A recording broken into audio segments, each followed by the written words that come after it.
We lost the man of integrity in our continent, the son of our continent, of the world also.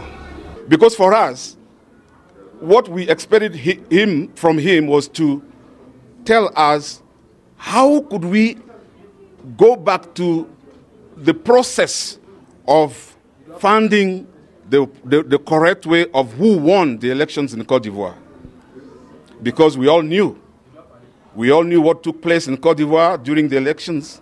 We know how the north of the country, the members of the Ivorian population did not have access to the voting polls. The whole world knew. But what can we say? Kofi Annan was there on behalf of the very people who were sponsoring the rebellion.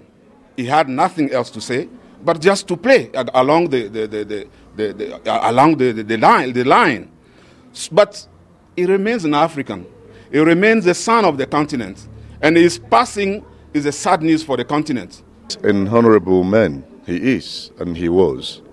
He is a man that is supposed to be reckoned with in the whole of African continent. A man of dignity, a respectable man from Ghana, Kofi Annan. My heart felt for him as the paramount chief of Africa. And I should have said a minute silence, but I say, may his soul rest in peace. Kofi Annan was a great leader for Africa. He stands for peace. He stands for solidarity for all Africa. That's why we are so sad by his passing. As a CPDM, the political party in power in Cameroon, we are sending our condolences to the people of Africa and the people of Ghana and the people of the world for the passing. It's very sad today. He's one of the African.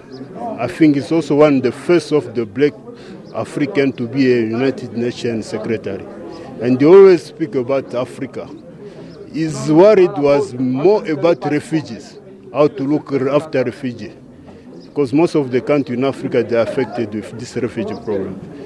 And very sad for Africa. And he tried to unite Africa.